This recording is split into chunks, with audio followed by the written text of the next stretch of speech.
All right, Dr. Green, I'm ready if you are. All right. I think you're waiting for some responses from me. Is that correct? That is correct. All right. So we're going to start with a couple of the outstanding language issues, and I'm going to try to share my screen. It says host disabled, the sharing screen opportunity. I just made you the co-host. You should be good. All right, let me try it again. Okay. So the first one is teacher protection, and it has to do with the language that you passed across last time. Assault, can you see that? Yeah, can you make it bigger though before Bill starts yelling to make it bigger? Hang on, going the wrong direction. How's that? That's about good. So we were really struggling last time, I believe, with the teacher who may get injured more than once by the same type of situation, whether it be the same student or the same disability with that student. And I think that's where we were kind of stuck. So you had put some language across related to the assault language that we have in the contract, and this is our counter.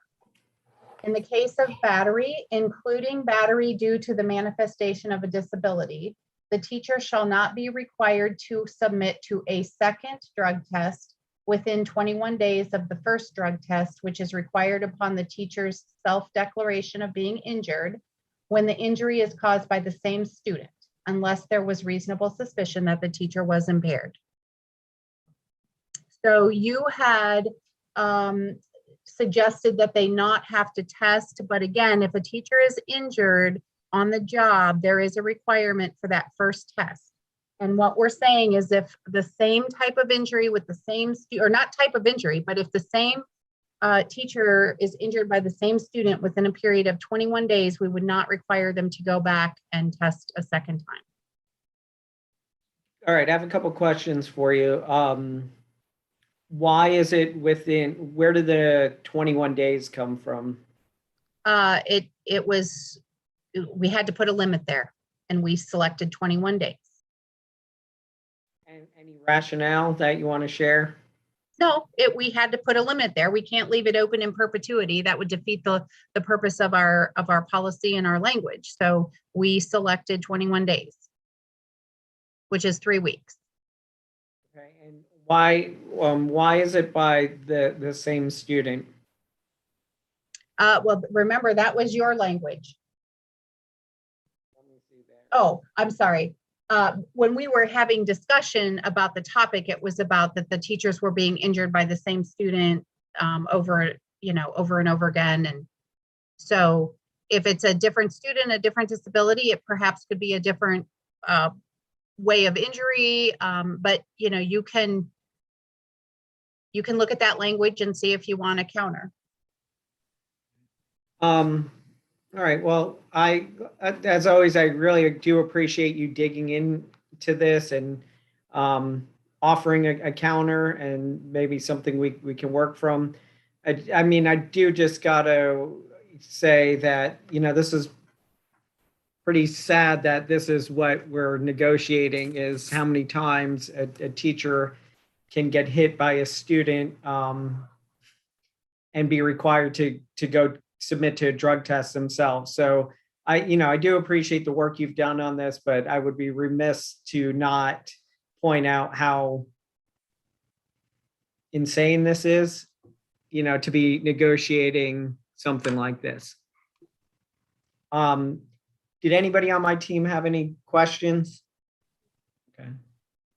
I don't see any. All right. We'll talk about that one then. Okay, the other piece of language, and remember, it was the one we were trying to finalize that had to do with the cameras. And I said, give me an opportunity to go back and talk to the COO related to the statement that, like, we agreed in concept, but I wanted to go. Okay, so hang on, I have to figure out how to. how to make this where you all can read it, just because I did change, I added one thing to the language. So the only thing I added was by the district. So if it is deemed necessary to place a camera in an area identified by the district as a mass congregation area, and that was the phrase we were looking at, every effort shall be made not to place the video and or recording device with direct view of a teacher desk. Exceptions may be made for safety if there is no other possible location for the device to fully cover an area.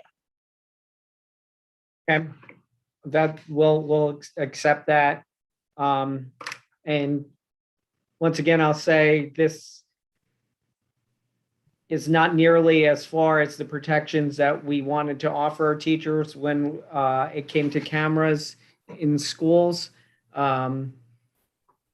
Do appreciate that once again you made an effort to try to work with us on that, but I will caution any teacher who's listening that there are multiple cameras in schools and they are being used for all sorts of things. And unfortunately, the district isn't willing to put in writing what they will and won't be used for. So I would just urge them to be extremely cautious as always when doing their jobs, because there are cameras and they are being used for many different purposes apparently.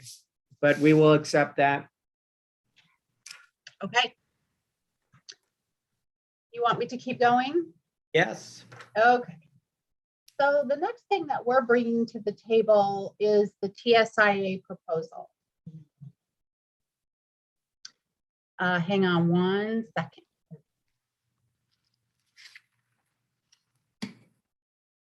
So you've separated that out from the rest of the salary offer? Is that what you're saying? Yes, you didn't have anything related to TSIA in what you sent us across, and TSIA is required for us to look at.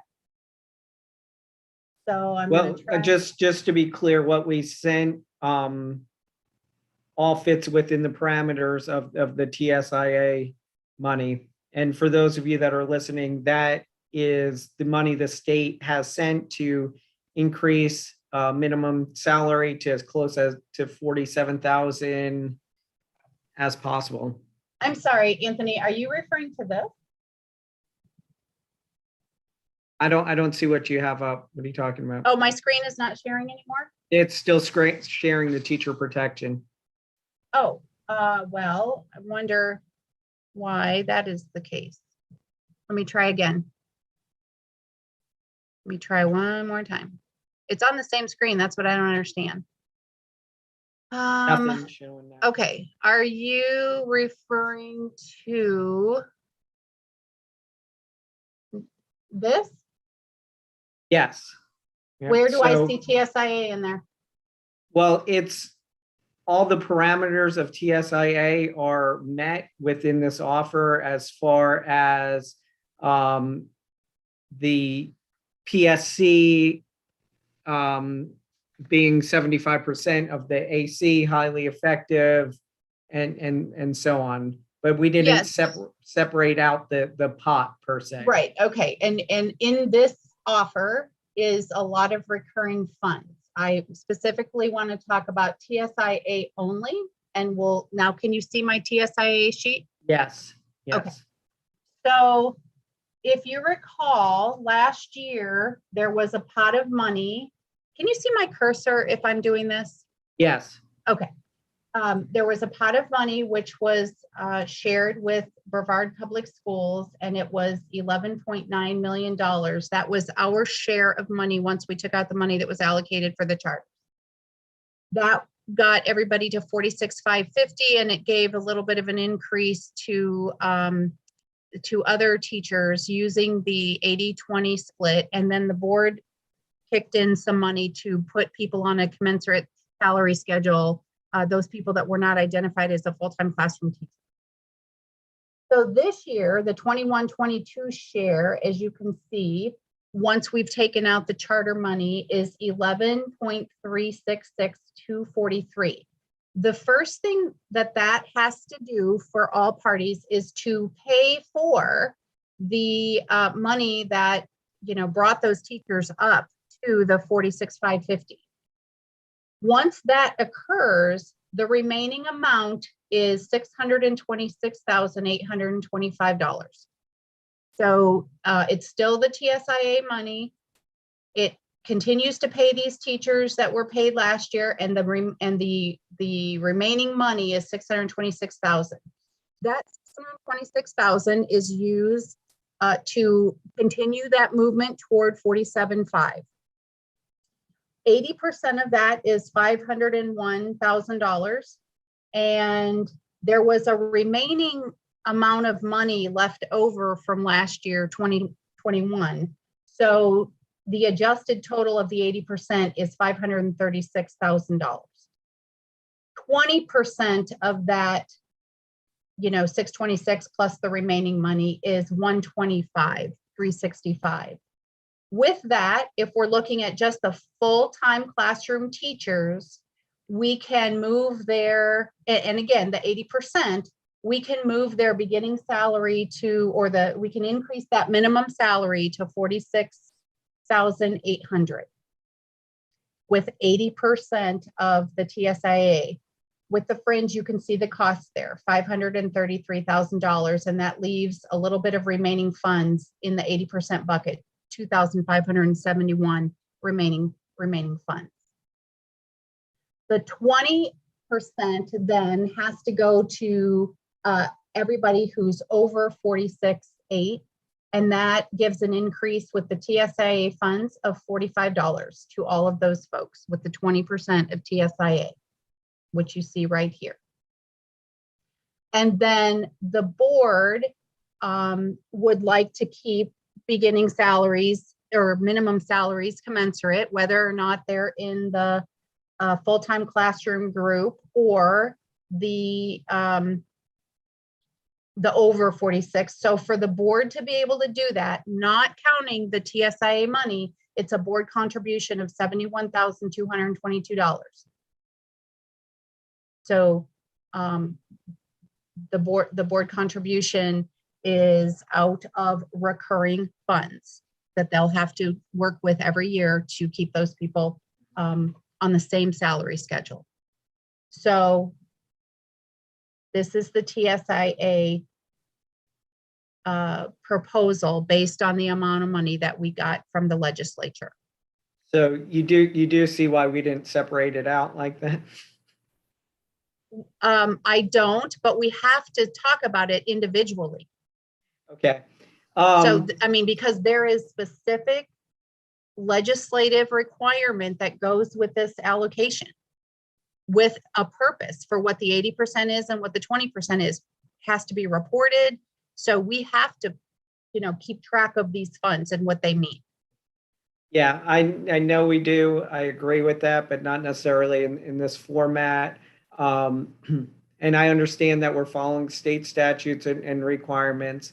I do appreciate that we are not putting our school counselors, social workers, media specialists, resource teachers on a separate pay scale. I appreciate that BPS is keeping an eye on that.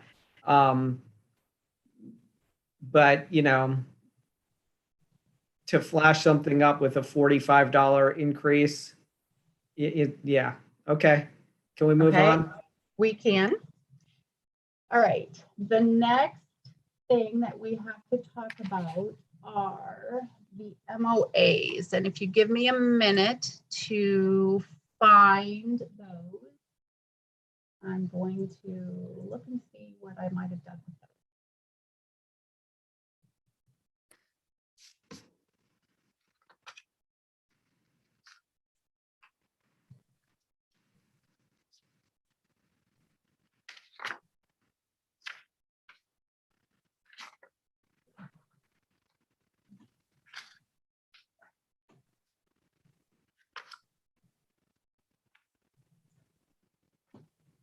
All right, hang on one sec.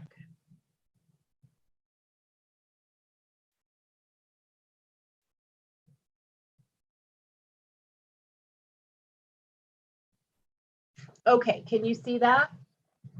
Yes. So there were 3 MOAs. I probably didn't have to find these on my screen. I probably could just talk about them. The first MOA was related to those teachers that were not paid by the governor's bonus, and we are going to reject that MOA.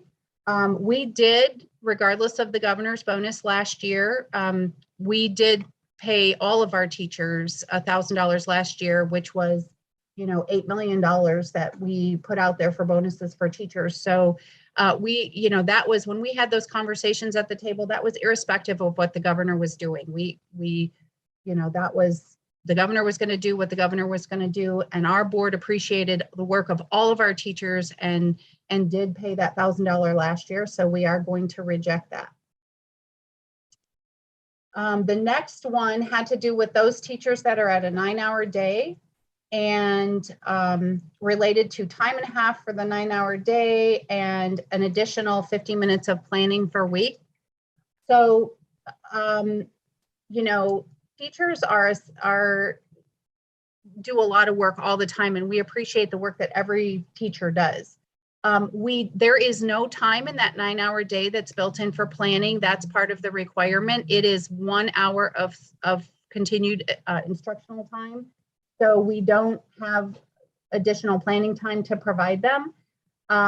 We are offering a counter to this, which is a $750 retention bonus for these teachers at those schools. Not time and a half. Teaching is a salaried position, and we're not doing the time and a half, but we would offer a $750 retention bonus. That would count, that is about $205,000 for those teachers, a little more than $205,000. So, okay, a couple things. They're still going to be compensated the extra hour per day, right? That goes. Yes, they still get compensation for that extra hour. All right. And then also, I just got to push back a little bit on the hour is required to be instruction. That is only at the schools where the state is requiring the extra hour. These are BPS requirements that BPS has chosen to add the extra hour for several of the schools. And I think that is an assurance that was made related to the funds that this is taken from. Okay, I've not heard that, and I'd like to see that. Also, that additional 50 minutes does not necessarily have to come from instructional time. It could be worked out where they could, that's why I left that very broad, so the administrator could find the 50 minutes at some time during the week, because they are providing extra instruction, which means extra planning. And what's the other thing that's going to ask? I saw Kyle, you had your hand up. Did you have something to ask? No, you got it, Anthony. I was just confused about the requirement because this wasn't state guidelines. They were following BPS, but you already got that. And the other thing I was going to say is this teachers or salaried employees is a very sore and sensitive topic with us, because it seems like that's only the case when it's favorable for BPS. But if it's a situation where it's favorable for the employee, suddenly they're not a salaried employee, they're an hourly employee. So just want to point that out, that there's a bit of hypocrisy with that salaried employee statement.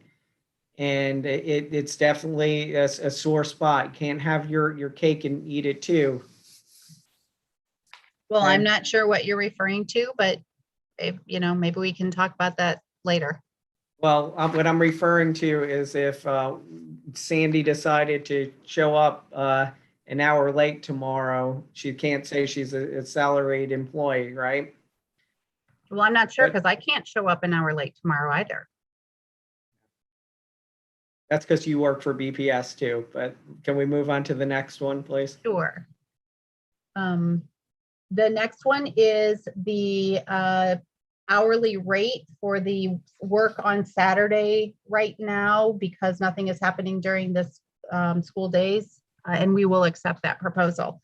That should be about $55,000 worth of compensation over and above what they had been getting paid. This would be retroactive to what has already occurred on Saturdays and taking it out for the rest of the school year.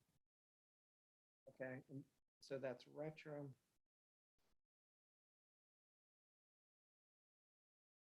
Kyle, was your hand up? It's always up and went down.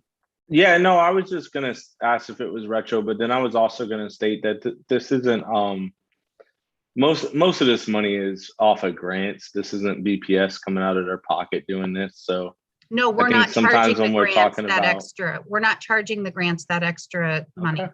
because they were Okay, all well, budgeted. in years past, this has been budgeted through grants. I guess this year changed. Well, only because, Kyle, they've already done their budgets.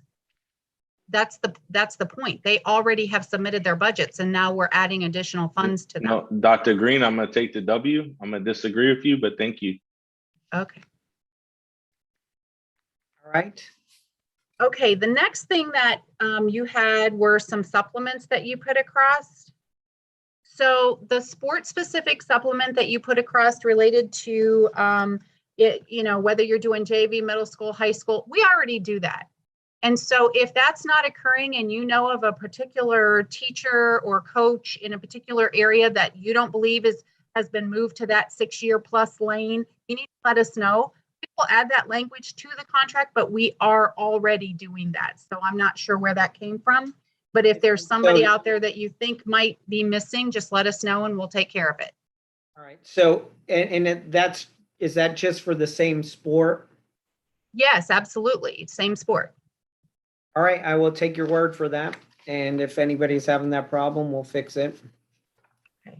Because your language that you put across was about the same sport. Yeah. No, I was, because you obviously looked into it. I was just verifying if that's Yes. what you found. Okay. So you had put a you had put a proposal out there for all teachers at ESF to receive a $2,500 supplement if they were not already receiving the supplement that's commensurate with resource teachers. We are going to counter that with content specialists only.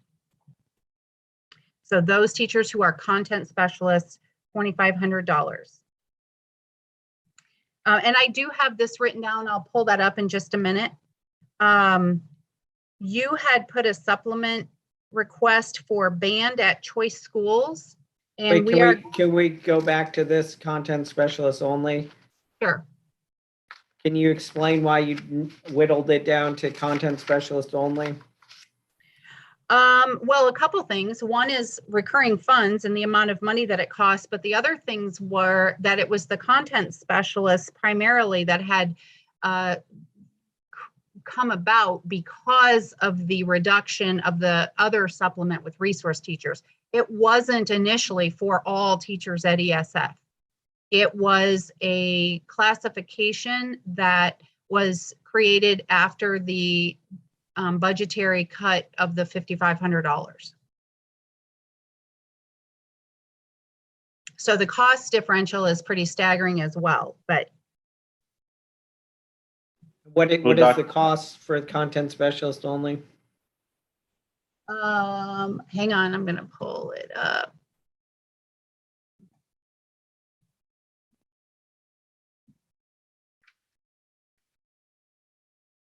Did you say for the content specialist only? Yeah.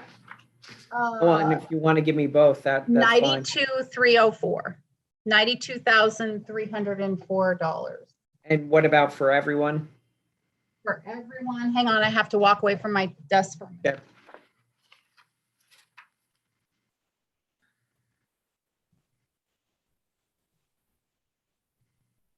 For everyone,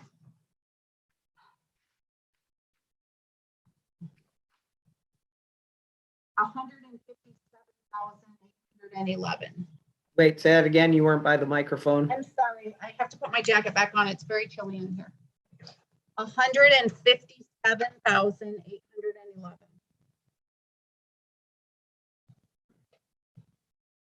All right. Okay, the band directors at the choice schools, we are going to reject. And remind you that the band directors at the choice schools do get 2 supplements. They get the high school supplement and the middle school supplement. So the purpose of the marching band supplement was for marching band.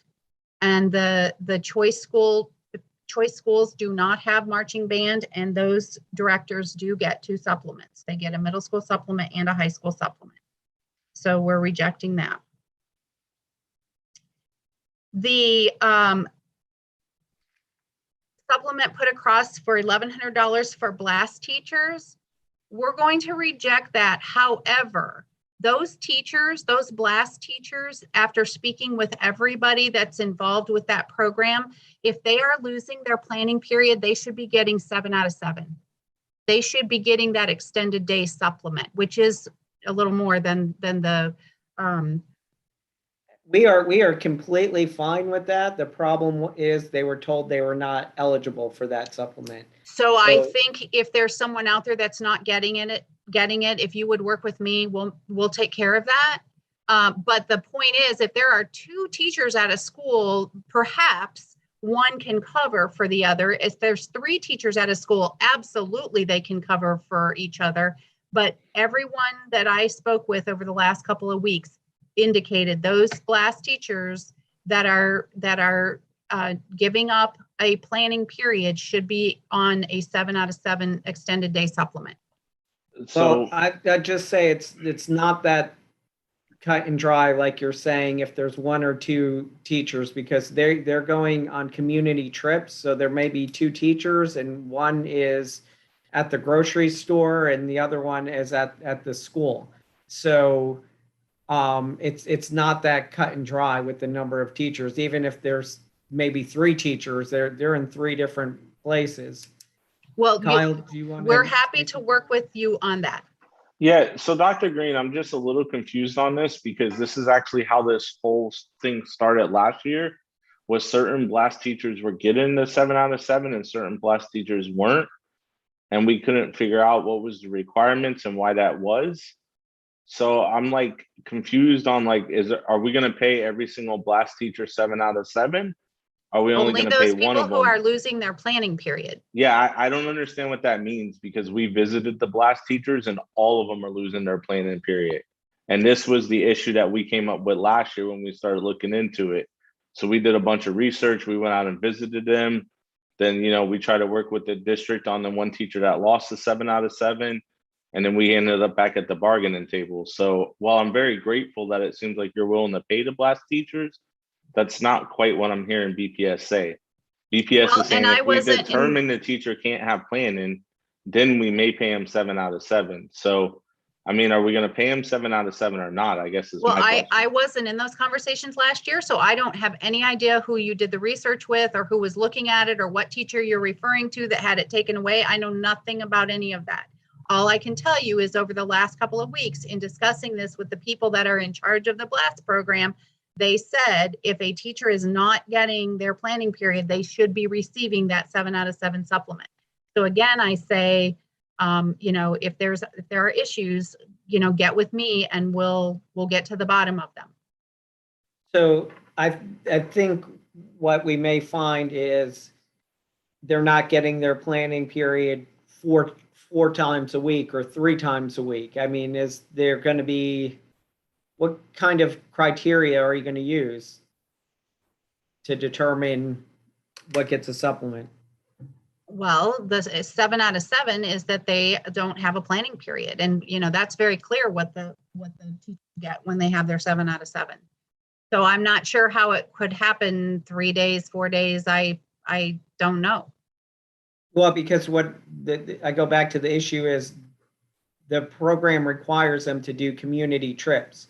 So when they're doing their community trips, it is impossible to have their planning. So there may be 1 or 2 days, I'm not even sure of that, if that's realistic, where they do get a planning, but when they're doing these community trips, it's not happening. So let me ask you, so you're willing to review these schedules with us? And Yes. Yes, but I'll And- also say I have been a principal at a school with a blast program, and community trips were not day-long trips. So You know, I don't, I can't, Okay, again, I so- wasn't in the conversation last year, so I don't know what you're referring to. Hold on, Kyle. So are you saying that you're either going to find a way to get them a planning every day that they can live with and is still providing for the safety of the students, or you're going to give them the 7 out of 7 supplement? I will work with you on the blast teacher schedules.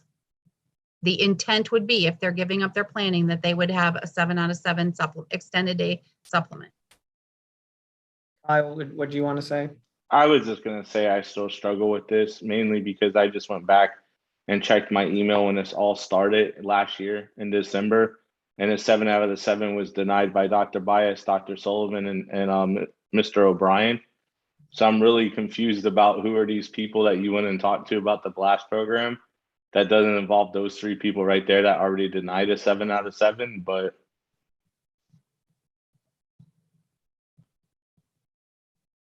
I don't think we're Do you want me getting to an go answer on that one. He Yes, said he was go on. confused. There wasn't a question mark at the end of that, but that's well, okay. are the people you talked to different than those 3 people I just named A that couple, already denied a 7 out of 7? a couple of them, yes. Okay, continue. Okay. The district is interested in including a couple of things on the supplement schedule, which you did not bring across, but we would be offering this. We have had bowling teams for a long time, and as of last year, the proprietors of bowling, I think the original contract said that once the bowling became an up-and-coming sport and it was self-sufficient, that the district would take it over. And so the proprietors, the community people out there that had been funding bowling over the last several years, that contract has ended. But we believe that those bowling coaches do need to continue getting paid, and that the district, it should be added to our supplement schedule. So we are proposing to add bowling to our supplement schedule. And I'm going to pop this up on the screen share in just a minute, but I'll go over what's on there before I share it. We also believe that there is a need to have someone do social media within our buildings, that every school is expected to have a website. And there are some people in our schools that are really strong in that area. They're strong in social media, they're strong in websites, and we would like to offer a $300 supplement for those people that would be willing to take over the social media aspect of schools. We also had a request. We have currently in our supplement schedule a opportunity for vocational clubs, but it is a very low amount of money, and there has been a request by CTE to increase that amount of money to make it commensurate with the Future Educators of America. And the difference would be paid for out of the Perkins grant. So currently the vocational clubs, the sponsors are paid $404 on the first lane and $444 on the second lane. But Future Educators of America, which is a CTE club in and of itself, gets $458 and $504. So we'd like to increase the other vocational clubs to be equal with that one. And then again, we talked about the content specialist. So I'm going to share the screen that shows this. And I have to make it bigger.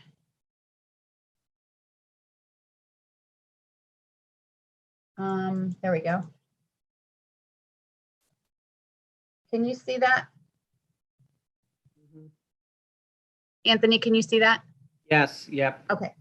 So this would be our pay proposals in our counter, including bowling, social media, vocational clubs, content specialists, not accepting the ESF teacher supplement or blast, and then the MOA proposals. So the two top portions are recurring monies. I'm sorry, this one is zeroed out, but the supplement proposal, which includes the content specialist, which was part of yours at the beginning, and in terms of the ESF teachers, the recurring money is 154,862. And then of the MOA proposals, the non-recurring money is 254. So for the bowling supplement, what was your comparison that you used? It seems that you've put that as equal to the assistant coach positions. Why wouldn't that No, receive? I think there might be, I don't have the, let me see. So I'm looking at like baseball head is 2,918, baseball assistant is 1,572. So this money Basketball- is what has been being paid for them. And it is commensurate with cross country. Cross country, golf, soccer cross country and golf, tennis. And it's a relatively short season compared to some of the others. And it was what they were being paid for by the community as well.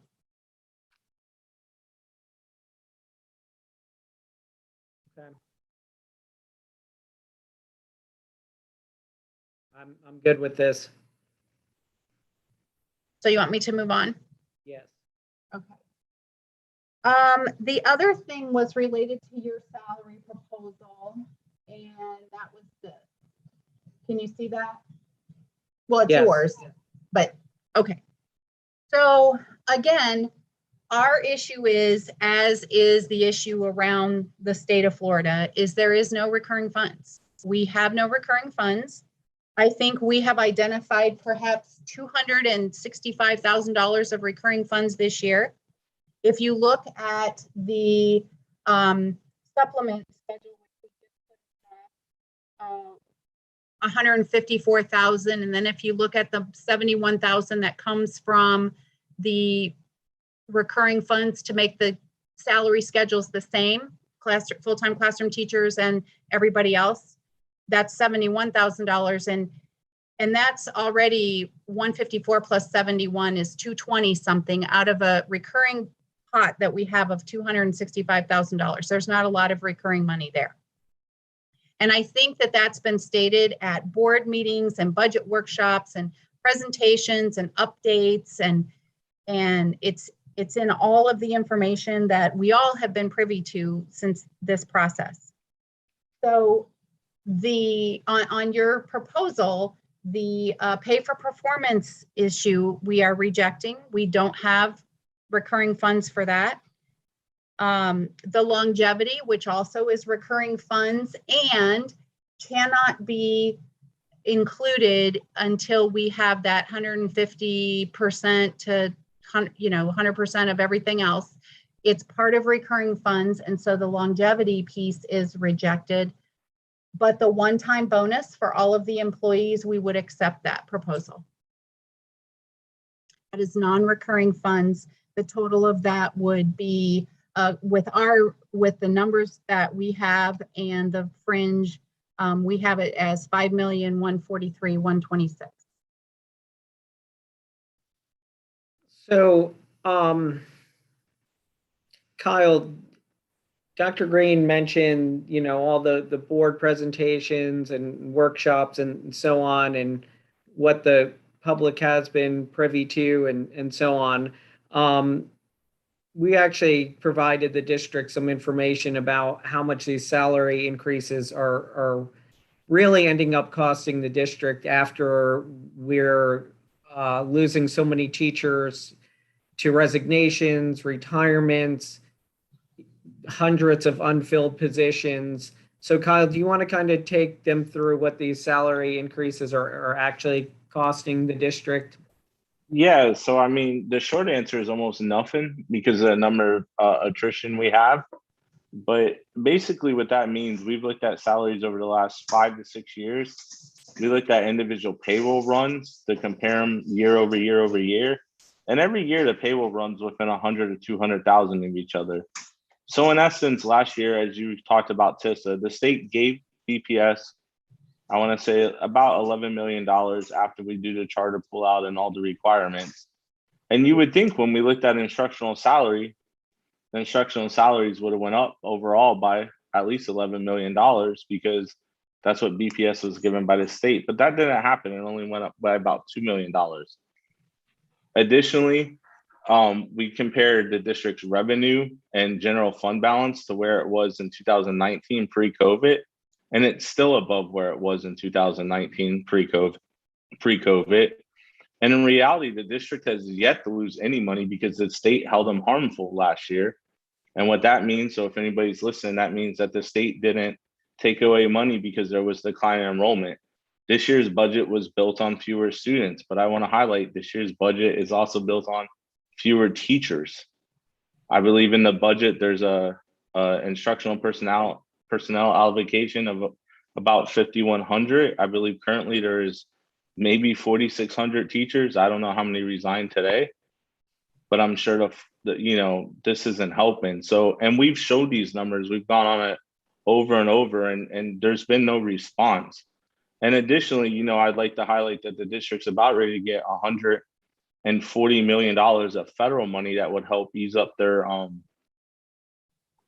budget as well. And none of this is taken into consideration. So I'm a little confused on there's no money for anything So when all this money is there. Everything that you just mentioned is non-recurring money. When you talk about resignations, retirements, and there's money left over, it's non-recurring money. So we started this year being, I'm going to say 24 million in the hole, and we had leftover money last year that we put forth almost $9 million to close that gap this year. We took another bit of leftover money from last year, another $8 million and paid bonuses for employees last year. All of these, the things that you're talking about is non-recurring money.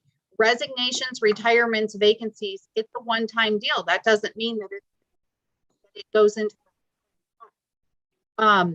Dr. we Green, didn't lose money last year, but we are not held harmless this year. And of the money that we have to look at the things that our non-recurring money is going for, like the money toward the insurance funds, the recurring money toward insurance, the non-recurring infusion that we've put into it, which has almost doubled for this year, the bonuses that we have. Dr. Green, non-recurring funds. Dr. Green, do you know how many classrooms don't have a teacher right now? I can't give you to the number, but I know how many vacancies we have. But those are non-recurring. If I said there was 110 classrooms without a teacher right now, I think we could at least agree that's somewhere in the ballpark. Yes, I would agree. Okay, and then they get salaries every day. That's reoccurring. The district's not spending that money. At the end of the year, we see these budget presentations every year, right? And all these priorities that the district has and they have to take care of. You know what we never see on those priorities is teacher compensation. I think in reality, what the district is offering is a $45 raise. And I would hate to say this, but that's worse than no raise at all. So that $45 raise isn't the district offering. That's TSIA. That is not the district.